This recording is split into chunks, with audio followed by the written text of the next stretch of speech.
Hello and welcome to the tutorial on how to set up an MLA formatted Works Cited page. In this video, I'm going to show you how to set up the page, and we're going to look at a source to see how to gather the information to fill in the containers, which are placeholders for the parts of your citation. So let's have a look first at this page. We've already set up the first page, and we're going to pretend that there is a lot of text on this page. The Works Cited page always begins on the next available page after you finish writing. So even if this line up here and it was on the first line of your entire page of page 6, you would still go to the next page to start your Works Cited page, and it begins on the first page, on the first line of that page. So let's have a look at that. The way to do this, and you can continue typing and it won't affect you, is to insert a page break. It's very simple to do. If you go over to the Insert tab at the top of your screen, it's in the top left corner, and look at Page Break. And all you have to do is click that, and it's going to add a new page. So you can see down here where we have a page 2 now. Now your essay is probably more than one page, but I want to go ahead and show you how to go ahead and set this up so that as you're writing your essay, you can go ahead and start formatting your sources here and making sure that you're avoiding plagiarism by recording where you're getting your information. So the first thing that we're going to do is go back to the home page. This is already set on Times New Roman 12, which is usually the standard font used on MLA papers.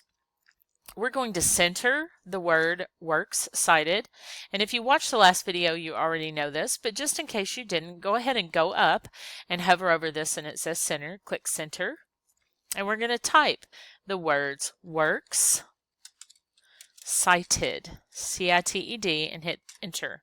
Okay, at this point we also have the paper double spaced, and the way that we did that in the last video, as a quick reminder, is we went up to this little icon and we pulled down and we hit 2, and then we went back up to make sure none of these said remove space, and if they did, we went ahead and clicked it to get out any extra spaces.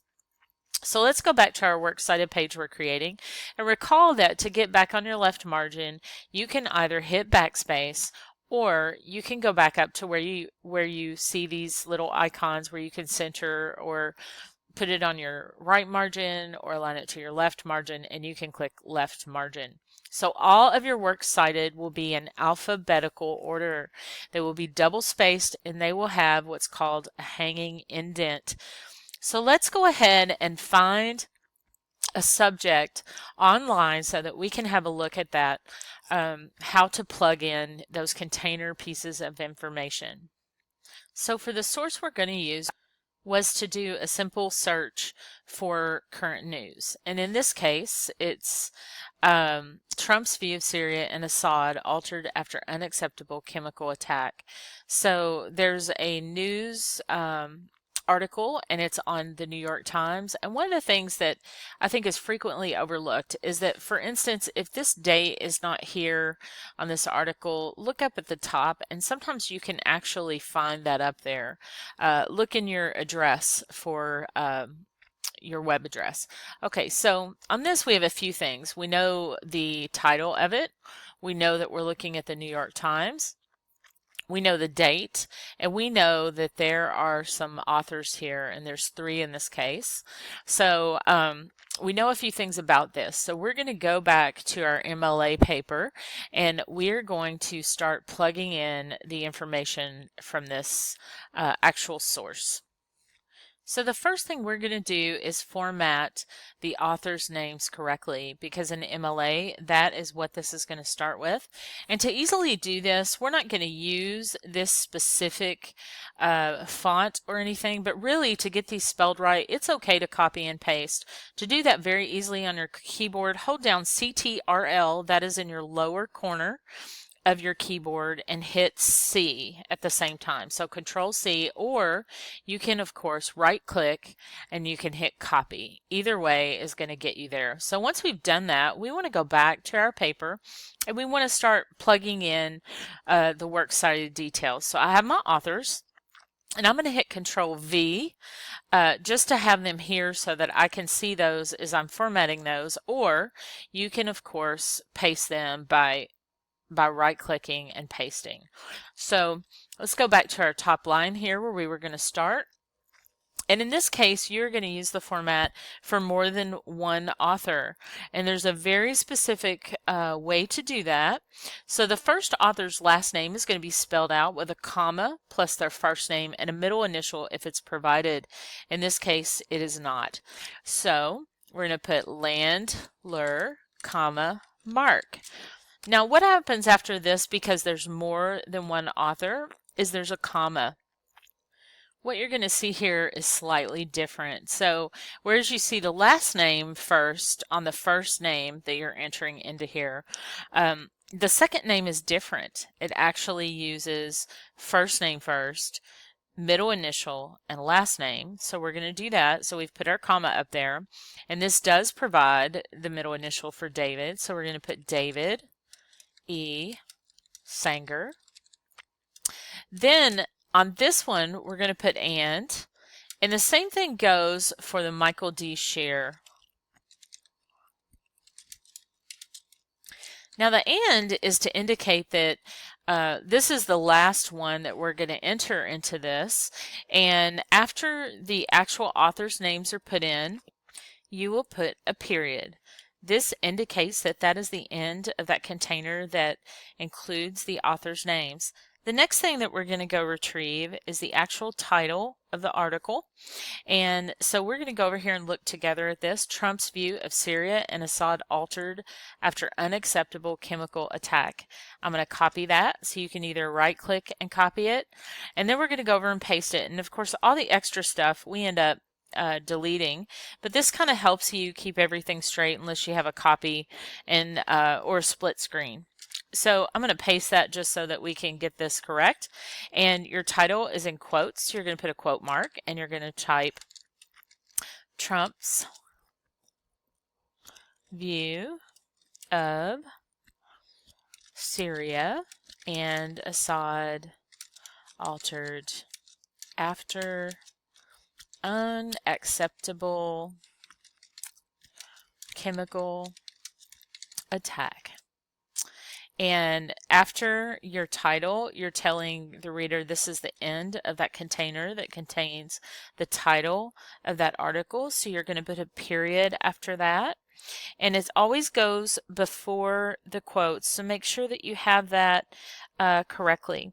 So we do know something about where this came from, and it came from the New York Times. So we're going to delete that huge thing there, and let's go on to the next part. So you're going to put a space, and the New York Times, because it's an online newspaper, we are going to put the, let me go double check and make sure the is part of the name. It sure is. So we've got that right. The New York Times.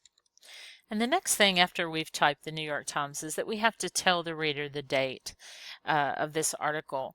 Now there's a very specific format for MLA again, and it is day, month, year.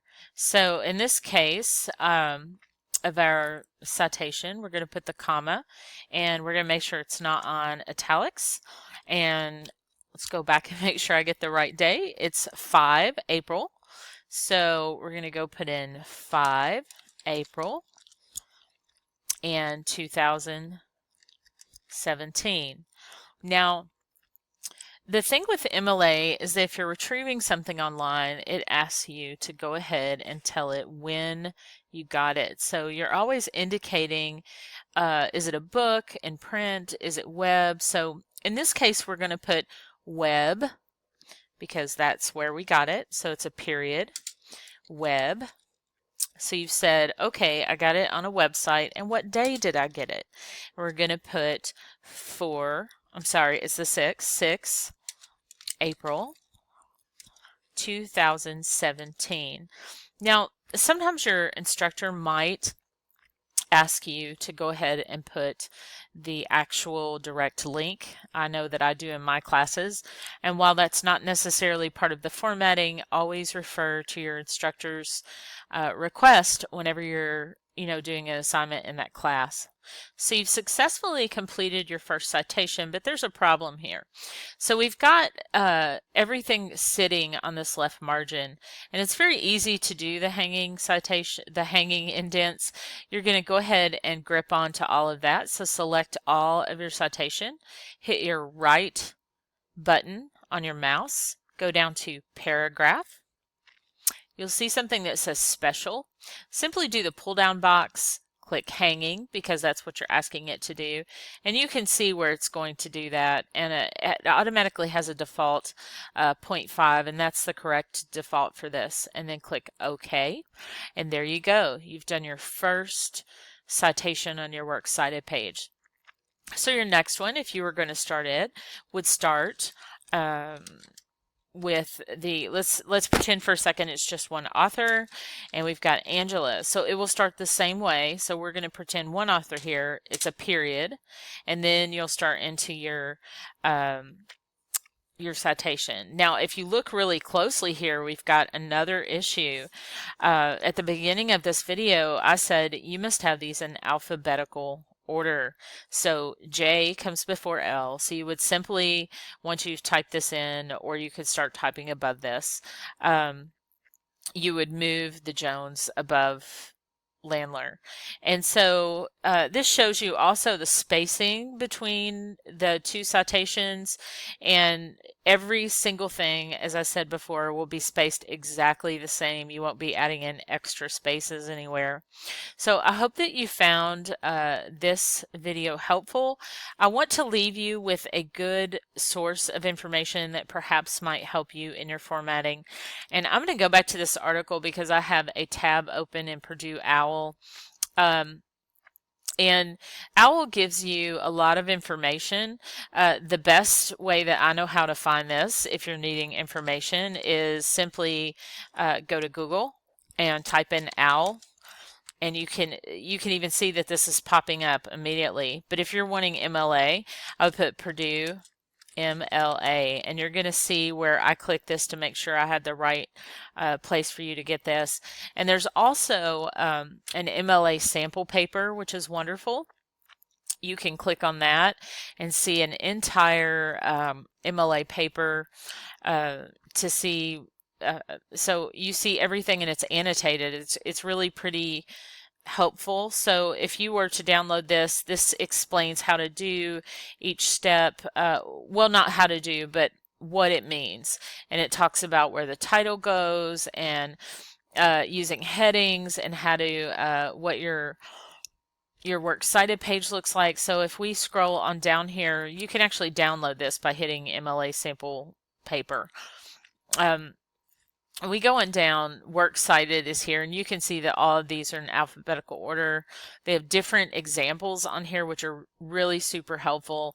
So feel free to access that free resource. I always recommend that people get a handbook to keep with them. Sometimes those can be expensive, and I know that this website actually helps you set up the papers, but they also update their information as MLA guidelines are updated. I hope that you found this helpful. Please feel free to comment below, and I hope that you'll subscribe to this channel for more educational videos. Have a wonderful day.